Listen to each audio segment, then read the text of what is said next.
Hi, everyone. Welcome to a special segment of the Cancer Letter podcast celebrating Black History Month.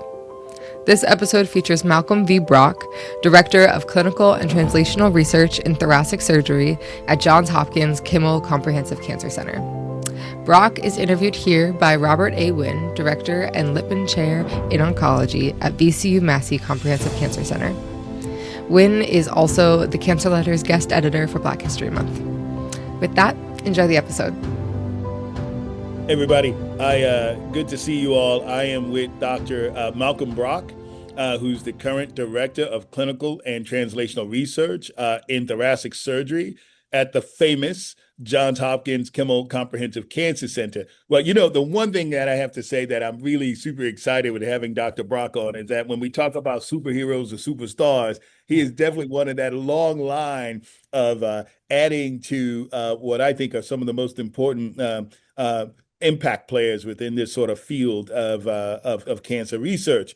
Now, listen, we're going to get into it in a minute, but, he's going to hide this from you and talk about the fact that, he's just, listen, this brother has been the most amazing career in the context of he's done his School of Medicine at Hopkins. He's been there as a resident. He's been there as a fellow. He's made an important difference. He also probably won't get to the fact that, we're going to talk about his history just a little bit about how he even got into it and what, who were a major influence. But he may hold out on you, but I'm not going to hold out on you. He was also a Rhodes Scholar, but that little thing we're going to get to somewhere along the line. So, Dr. Brock, great to have you with us, sir. Thank you. Thank you. And looking forward to actually getting to know you a little bit better. So I'm going to open up with a question. How did you wind up, first of all, getting interested in science? And then how did you wind up deciding, okay, being a doctor is what I want to do? Yeah, those are all great questions. And, a lot of it goes back to, like you say, formative influences and people that you sort of see along the way. What happened to me was that, I was born in a small place, Bermuda, and it was very, very tiny. My father said to me, he said, look, you're not going to do much sitting here in a 20 square mile place. And so he had a plan. So all of us at about 15 and a half, 16, he said, need to leave and go to a place that they don't speak the language, no English. So I was like, what? So he said, yeah, pick a country. So I said, well, I want to go to Sweden or somewhere like that where I can ski and do all that type of stuff, and he's like, nope. You got to pick somewhere where it's a little bit more serious. So I actually, and he said, you got to figure out a way to pay for it. So I applied to the Rotary Scholarship. I got a Rotary Exchange Scholarship. I went to Japan. The guy from Japan came to my house in Bermuda, and I learned Japanese. And I was there for a year. I learned it fairly well, but not great. And then I went back every summer and learned until I really learned how to read and write it. And to the point when I went to Princeton, I got a degree in Japanese studies.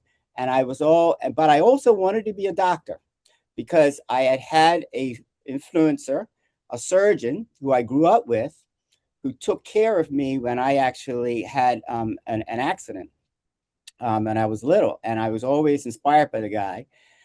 But this new Japanese thing was in here. So what I did, that's how I got the Rhodes Scholar. I applied to go to Oxford. I got deferred admission to Hopkins. And then I said, you know what? I really want to explore this Japanese thing because I read and write it. And so I went to as a Rhodes Scholar, and spent 2 years doing Japanese research. And I wrote a book in Japanese research. What? Well, yeah, I wrote a book called Biotechnology in Japan and gave all these talks all over the place. And that stoked the academic side because I realized, oh my goodness, there are a whole bunch of people here doing academics. This is sort of cool. I mean, you're curious about everything. You're asking questions. You're becoming an expert. People are paying you to read and to lecture. This is really, really cool. But and the way that I got to medical school, because when I was there, everybody said, look, stay here, get your PhD, we'll bring you on faculty, spend your life doing Japanese studies. And I was that close to doing it. I had a deferred admission to Hopkins, but I mean, I was that close. And what happened was this: the master's degree at Oxford, because it's Oxford, what they do is that they get luminaries from around the country to come and hear your talk. So I'm giving my talk to the Japanese ambassador to the UK. He comes, takes a day out of his schedule. Yes, the ambassador, because it's Oxford. So he comes and he listens to little old me talking about Japanese biotechnology. And so question and answers go, everything goes great. And I give and they're like, okay, you're going to get to this. After the talk, he basically pulled me aside, took me outside and said, what are you doing? And I was like, what do you mean? What am I doing? He said, you've learned our language. You're obviously, a talented guy in terms of being able to do this in such a short period of time. You can read and write. Why are you going to spend your life essentially studying people like me who are doing things in Japan and so forth, etc.? Because at that time I was doing Japanese politics and economics and so forth. He said, you go out and make a name for yourself. You go and make the world work. You don't watch other people making the world work. And I was like, wow. And it so happened that was right about the time when I had to tell Hopkins, either I'm coming or I'm not coming. And literally the next day, I remember it to this day, I sent them a message and I said, I'm coming. And I packed up and I left. And then I've been here ever since. And that was 1987, because I actually got into Hopkins in 85. And that was a 2-year sort of hiatus, and 87. And I never left. And so now I actually am a professor of surgery at Juntendo University in Tokyo. And I go to Tokyo usually 2 weeks a year, teach, lecture, do research, and so forth in Tokyo. In fact, we're trying to do grants and so forth, etc. But I'm a professor there. And I use my Japanese almost every day. So I sort of pulled it together at the end. Wow. So listen, I am fascinated by a couple of things. And in fact, this is the month, obviously, where we're reflecting on many of the people, particularly African Americans, that have made many contributions. As you were thinking about that, it sounds like not only was your dad a big influencer, but it sounds that where you were getting your role models were from very different places. Yeah, there were. And that's the big point, right? The big point is that you can find soulmates and people that inspire you in multiple different places. Not even, does it have to be in this generation, right? It could be past. People like, for example, Charles Drew, who was, an African-American surgeon here who's done so much. Daniel Hale Williams, all of these guys are. Hale Williams. Yes, sir. Right. Yeah. I mean, these guys, they actually made the groundwork for what we're doing today. And if anybody thinks that they got to, and especially in Black History Month, you think you got to where you are based on your own self, you got another thought coming. And that is, I think, a key thing that young people need to really understand and take note that, the way has been of the path that has been already paved for you. I mean, paved in some instances, so that all you have to do is just get in your car and keep on going. Whereas before, not only they were walking, sometimes, they couldn't, they had to crawl. Yes. So these are very, very important things. Now, my father, he's still alive. He's 93. And my father, in fact, was at that. He actually came up and sat in on that lecture I gave. Wow. And I talk to him every day still. And so, that's another thing, right? Having important Black role models are very, very important. And, the thing about Black History Month and the Black experience is that, it's not just about who looks like you. Come on. Right? It's the fact that these guys went through struggles that you can understand, and you're going through their struggles, and you get inspiration from that. So, you can find a lot of people that went through struggles. They don't have to look just like you, and then you can then get inspiration from that. We are part of the human family. Yes. Yes. And that this human family has a lot of different assets and facets to it. Yes. And what I've learned from an early age, being immersed and speaking Japanese, being in that culture, is wow. You might think that it's a completely different culture, but when it gets down to brass tacks, relationships between each other, we're all one. Oh man, I love that. By the way, it reminds me that you were president of a historic society called the Society of Black Academic Surgeons. Can you tell me a little bit about that organization, your role, and where do you think, as we're thinking about the future of particularly African American surgeons and the roles, and maybe even some of the not only the accomplishments, but some of the challenges ahead. But if you would talk to me a little bit, because as a president, as a former president of the Society of Black Academic Surgeons, you were looking at the field, right? So if you can help us a little bit understand that organization, what are some of the things you're most proud of when you were president? But as you're thinking about surgery, our advancements, and some of the challenges still ahead, just tackling that for a little bit. Yeah, so ASPAS is a very interesting organization, Society of Black Academic Surgeons. We call it ASPAS for short. It's an acronym. And it was actually founded with one thing in mind. The idea was that too many African Americans, when they went to medical school, were not really understanding what it was to be an academic. They were beguiled essentially by money and by wealth, and would very quickly go into private practice, especially in surgery, because the differential is huge.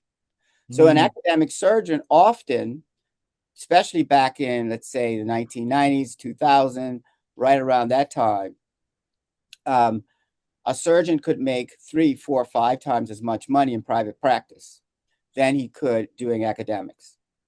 And so people weren't understanding the merits of academics, especially in the Black community and Black medical students. They just couldn't see it, because how can you see it when you got all these loans, when you got all these things that are sitting in front of you, and you're the first person to go off to college, let alone to go to medical school? How can you see spending more time and doing academic medicine and then, not getting a paycheck commensurate with that? So ASPAS was made to introduce to medical students and to residents all of the benefits and the incredible lifestyle of being an academic, especially an academic surgeon. And so it is largely a mentoring organization, and that's how it started, where we teach young people, look how fun it is to discover what's happening in a patient, by taking it to the bench, working it out on a mouse, and then bringing it back to the clinic and having something new. And this whole idea of how you go from bed to benchside, back to bed, is an idea that Halstead essentially started here at Hopkins.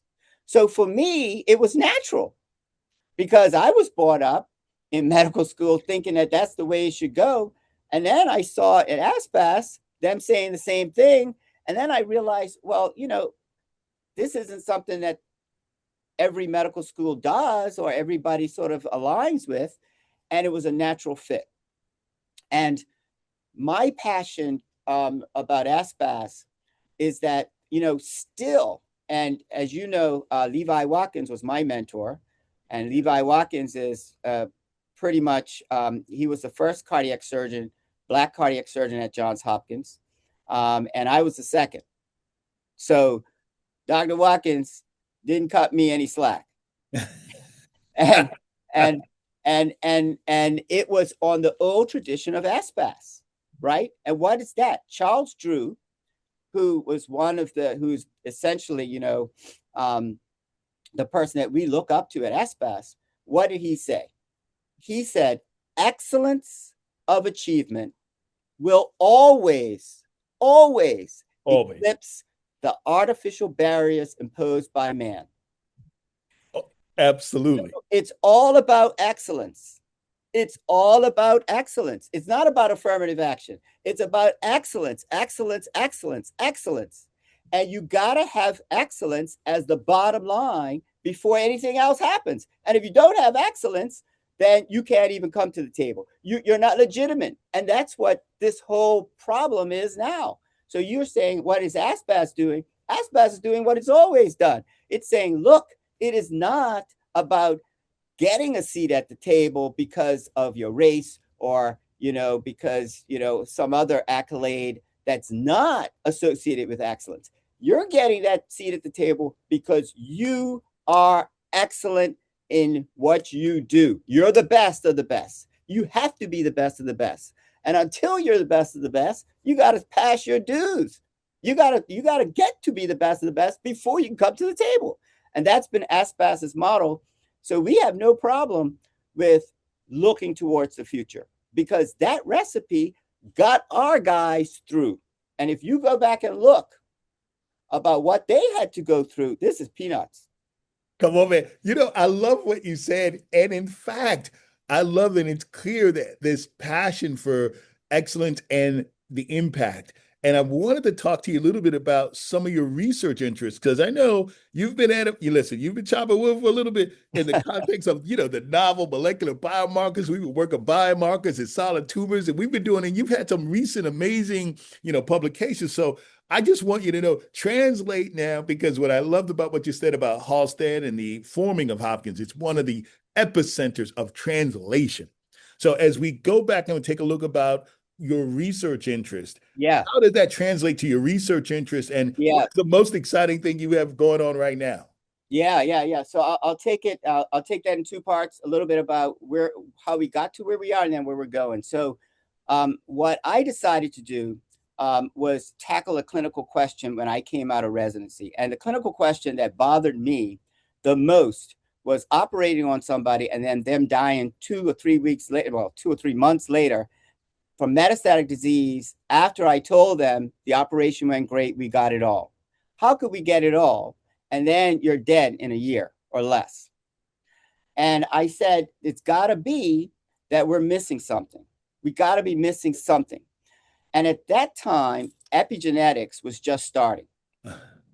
And so I went, I asked someone, who's looking at epigenetics? And turns out, there was a PhD, was an MD PhD, but he never really practiced, named Stephen Balin. Oh my God, yes. And Stephen Balin, and guess what? You know where his office is? Right there on the other side of this wall. I can knock and he'll run, and he's in his 80s.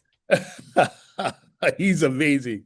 So I came and I said, Steve, here's what I'm interested in doing. I'm trying to figure out biomarkers. I don't want this happen to my patients. I want something that's prognostic. If I can tell if there's minimal residual disease. And this is back, in the late 90s. So Steve said, come on board and learn this. So it took me probably about 6 or 7 years to really learn stuff. And then I published a first author New England Journal of Medicine article. And that was a turning point for me because that showed me that I could actually be a surgeon, operate, yet publish in the best of the best, excellence of achievement in science, where I can take a translational idea, because back then that wasn't a thing. In fact, people didn't like people who had one foot in one discipline, another foot in another. And I remember a couple of people saying, look, this is not going to work. Either you go one field or the other. And there's no such way in between. And all this translational stuff has come later. Yes. Right. Yes. And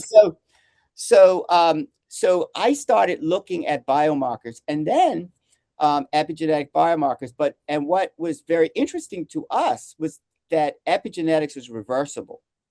So I started to say, oh, well, what if we use a therapy? And so Steve and I and others, we started looking at epigenetic therapy. Mm.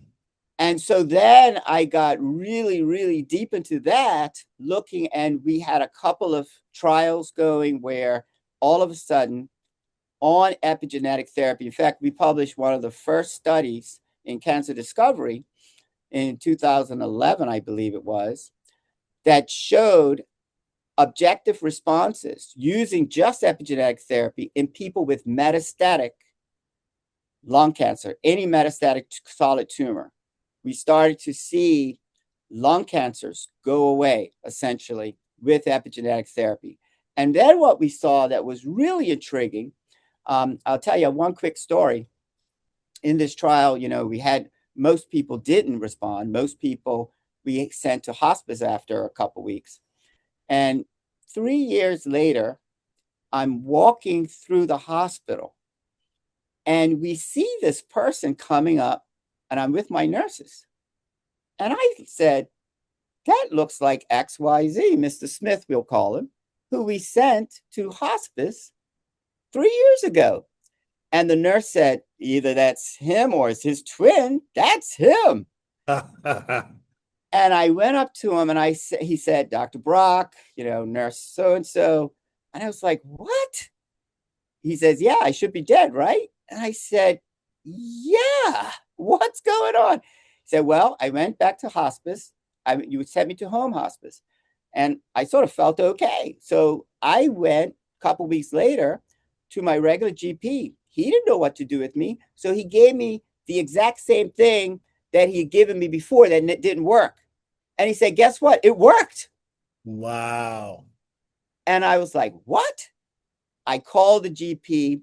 Sure enough, the guy had gotten, I think, cisplatin, and maybe it was a taxane. And then he gave him carboplatin, and then he gave him like Taxotere, right? A different taxane. So he just changed the platinum drug and the taxane drug, complete response. And then I was like, oh my God, I'm going to go back and start calling it. So I started calling all of these patients, and unbelievably, many of them were alive. Same thing. And the excitement you get from that type of discovery, wow, then starts to become, it's almost like a drug, right? And you start to realize that what you're actually doing with this therapy is priming for something to happen. Now we know that priming has everything to do with priming the immune system. We had no idea. All we knew was that the epigenetic therapy was doing something, and that we were seeing this secondary result. And and some people went on to get immunotherapy, and they completely responded. So that then really kept us going. So I spent the next sort of bit of time trying to figure out what epigenetic therapy was all about, what it was doing, and how I could make that again into my surgical practice, like I say, to prevent recurrence. And that's when I published a Nature paper where I was the senior author in 2020, saying essentially that what was happening was that epigenetic therapy did two very important things. It prevented the immune system, and mainly myeloid cells like MDSCs, from going into the pre-metastatic niche, into the area where you're going to get metastasis. It prevented that from happening, because what happens, as you know, is that after surgery, what happens is that a home is made for you. it just doesn't happen. It's not like, the cancer cell is a jet propelled machine that sort of goes. No, what happens is that the cancer cell communicates to our immune system, hijacks especially MDSCs, which are the immature cells, right? Like you would hijack, or, an immature kid that's not listening to you, but he'll listen to some of his friends talk, right? That's right. So it hijacks this and it creates a niche, a pre-metastatic niche. And then that is where the cancer finds its home, because then it becomes an immunosuppressed environment. And so we've now taken that concept, and we are now looking to do a clinical trial based on preventing the pre-metastatic niche from forming. And so, we're hoping that that's going to be something that we can do. And so it can really help immunotherapy. So, when patients get immunotherapy, some of them are helped, but the majority aren't. And we're hoping that by priming and also by preventing the pre-metastatic niche from forming, at least after surgery, that double hit will then translate into decreased 5-year survival. Decreased 5-year survival. Yeah. So that's one thing that sort of gotten us to where we are in terms of what we're doing on that end. But that's not the most exciting thing that we have discovered, actually. So we are the most discovered. You asked what the thing that's sort of driving us in the morning now to get up. That's really interesting. And what we have discovered is that there's a huge connection between our autonomic nervous system and cancer.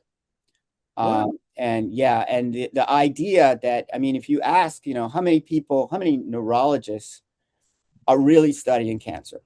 Not many in this country, right? Not many. How many psychiatrists are really studying cancer? Not many. Not many. And what we have found is that we have found what seems to be a connection between the two that has a lot to do with not only how our autonomic nervous system works, but how it actually interacts with the immune system to actually cause cancer. And it is, I don't want to go way into it yet, but the bottom line is that this is a new approach. And we actually, the Cancer Grand Challenge is a huge organization worldwide that tries to get people with these sorts of ideas. And that is one thing that sort of really helped us last year to create a big group that started to do this. And it's a worldwide group. So this morning, for example, I was on the phone to France and to Belgium and as well as the UK. And we have used this large group that was part of the Cancer Grand Challenge. We didn't get it, but we used that platform to now develop this very much forward. And so, and so we're finding that there is a lot of synergy between what people around the world everybody's sort of been looking at it like the blind man, right? Or on the elephant, right? Somebody's been feeling this, somebody's been feeling that, somebody's been feeling the trunk and the tail and so forth. And so we're able to come together now and try to ask the question, how does even a genetic predisposition to a defect in your autonomic nervous system have an impact on cancer? And what we're finding, again, is that it's the host. So I'll give you a quick idea. Gail, go to Japan. You'll find that 98 to 99% of all people are already infected with H. pylori. Yes. So why does only 10% of cases of stomach cancer happen? Right? Everybody's it, right? It's got to be that there's something about the host. Okay. Similarly, look at HPV. Lots of people are infected with HPV. How many get it? Look at hepatitis. Not everybody that gets hepatitis gets it. You can do the same with esophageal cancer. Yep, that's true. Right? So why do these small subsets? And we believe that the host and certain genes that we found that run in multiple families, large cohorts, probably have something to do with it. Oh, that's so awesome. Well, listen, I am going to stay tuned with that. Listen, Yeah.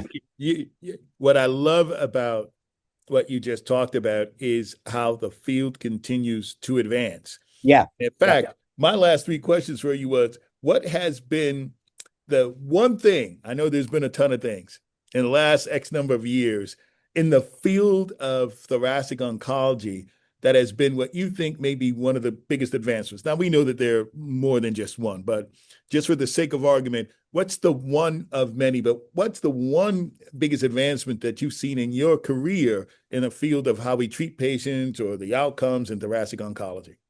Yeah, I think it has to be, the fact that our own immune systems, that God has given us everything we need to beat cancer, right? I mean, it's not like something else is coming in there and beating cancer. Our own immune system is waking up and beating cancer.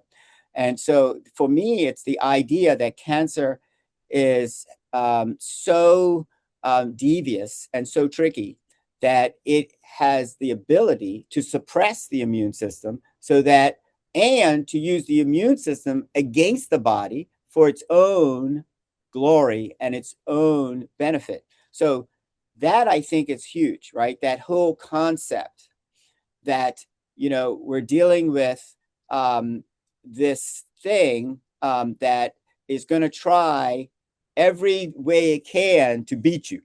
And so, and the immune system is one really good example. I mean, because, early in the day, I remember first microarrays when we were looking at non-small cell lung cancer, again, with epigenetic therapy and so forth. I remember running into Steve's office and saying, Steve, I've gotten all this, but it doesn't make sense. I think we made a mistake, and I'm sorry I wasted some of this money because it's all immune genes that upregulate it. I said, so this can't be right.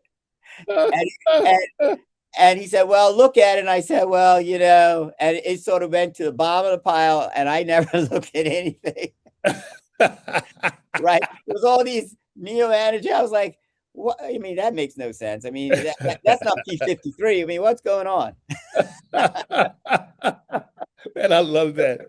So I think the idea that the immune system can be manipulated, our own immune system, to conquer cancer is really, really, really important. And I hope that with that knowledge, we can make it a chronic disease and then, of course, annihilate it. Absolutely. Last two questions. I know we're wrapping things up. If this is being reflective on African American History as Black History Month, if you had to look at, and I know there are probably, again, a number, maybe even in the hundreds, but if you had to just think of someone, I mean, you've mentioned them. I mean, people like LaSalle Fall. I mean, if you like Dr. White, I mean, if you had to go back and sort of say, to remind young people of maybe someone in the past or someone even currently, who might that person be? It's got to be Martin Luther King. And the thing that they got to do is read Letter from a Birmingham Jail. Yes, man, that letter from a Birmingham jail, I mean, it should be a must read, right? I mean, that's the bottom line, right? Yes. I mean, if it's one thing and if it's one letter or it's one piece of work, every single person needs to go, black or white, needs to read that letter and understand it. Because essentially what it says, and I don't want to paraphrase it, but it's what I get from that is that if you are the majority and you have power, any human being, I mean, apes do it, you're going to try and subject the minority, period. What happens? You look at an ape. I mean, an ape essentially tries to dominate fellow apes. Humans are more subtle. And the idea that humans have all throughout history of always trying to dominate another human. Man always tries to subjugate another man, and they're going to find anything to make them feel better and to subhuman or make another person feel like they're not human. Now, in our country, we use race, but I would say in other countries, they use religion. And other countries, they even use how you speak, ethnicity. It's true. Or your tribe, right? Or where you Philly. I mean, where, yeah, that's right. You go to Africa. I remember one of my first times I went to Africa. It was so funny. We're sitting here in Kenya, and my wife was in the Peace Corps. And so I was courting her. So I knew I wanted to marry her. So I went over there. She was in Cameroon. I went over there. And I'll tell you the Cameroon stories. I'm over there and I'm sitting down because I'm trying to, you know, court her and make sure that, you know, I have the same experience so that, you know, older life, we're talking to our kids, we can talk about Cameroon and so forth, et cetera. And all that was going through my mind. So I actually paid the money, went. In fact, to be honest with you, that was one of the reasons why the Rhodes Scholarship was so great. It was closer to Africa. I was like, oh, I could take a trip from here and go back and forth. That's awesome. So, you know, I'm just being real with that. But anyway, so I remember sitting down, never forget it, with this, you know, my wife was, you know, coming to pick us to meet me or what have you. And I got fairly friendly with this one guy who's from Cameroon, and he was just a random guy who was sat on the stool right on sort of the wall by my hotel. And every time I came out, I would see this guy. You know, he wasn't doing anything. And I would speak to him. He'll speak back and forth. And after about a week, you know, I'm sitting there waiting for my wife to come. And he said, you know, I like you. And I said, well, why is that? He said, because you remind me of my clan, Kikuyu. You are not Kikuyu, but you remind me of Kikuyu. We are great. He said, you see that guy? I said, yeah. He said, I don't like him. I said, well, why not? He said, you can see how he walks and he talks. That's this other clan. And he mentioned the tribe. Terrible people. I hate them. Okay. Then I said, well, how about me? He said, well, you know, I like you because you are like the guys who are in Mombasa. And then I come to find out Mombasa has a lot of mixture. And then he said, you know, and, you know, all of us African Americans, you know, we have a lot of mixture. A lot of mixtures. Right? A lot of mixture, right? So he then said to me, he said, and from Mombasa, I like that tribe. So he was making all these assumptions. Yes. Based on how you look. That's right. And he was able to essentially look at what was around him and make these judgments about people, not based on the individual, but based on the group. Based on the group. Which is exactly what man does all the time. Yes. And they denigrate the whole group without seeing people as individuals. And that's where the letter from a Birmingham jail is so important, because it basically says, look, Martin Luther King said this. He said, I can't talk to a mob. You try to talk to a mob, you're going to get lynched. But individually, you pull out the individuals from that mob, and you will find that their daughters and your daughters are doing the same thing. That the things that you are struggling with, they're struggling with. We're human. The same human things that bind us bind each other. And individually, we like each other. And we can have a conversation, and we can even be best friends. Yes, and that's what we have to evolve into. And it just seems we're devolving into looking at groups and making assumptions about groups. And we have to be careful on the side of people that have been oppressed not to do the same thing. Oh man, listen, you make a great point. It's this whole concept that, I usually say that one team with one fight. When it's all of us, we have really good things to go. So Dr. Brock, I'm going to end with this last question. What brings you the most hope? Yeah, that's a great question. I'll tell you again, to me, it's Martin Luther King again. And what did he say? The long arc, right? The long arc. I think he said of moral conscience always bends. Always to the side of justice. To the side of justice, right? And to the righteous. So I think that we're going through a time where things are fluctuating based on a lot of different reasons, but that eventually you cannot, evil is not how the world has worked and what the big books talk about. In Christianity, what's the most powerful force? Love. And so I think this idea, again, of loving the individual, having love in the heart, praying for those who are oppressing you is the way to go. And that eventually things are all going to swing back to where all of the things that have guided the world for the last millennium or more are going to continue to guide. 2 steps backwards, or maybe 2 steps forward, maybe 1 step backwards.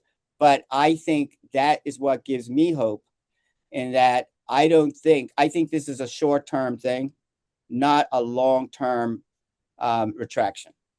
Man, listen, this has been the most fun. I'm going to have to do this again with you. So listen, thank you for sharing your wisdom, sharing your time with us. And as I said, thank you so much. And for your insight, man, I really appreciate you. Well, I appreciate you, highlighting this for Black History Month. And, again, I think that we want talent from everybody. And if we don't get our talent from our young Black medical students who are absolutely, thriving, and if they don't go into academic medicine, we're losing out. All of us are losing All of us are losing out. So thank you. So this was the podcast for the Cancer Letter. You'll know that there will also be a written companion with this. So again, I want to thank you for being this and doing this, for reflecting back on Black History Month. This is one of the things I've been doing now for, I don't know, a few years. Congratulations. Cancer Letter. So we're going to continue this. So again, appreciate you.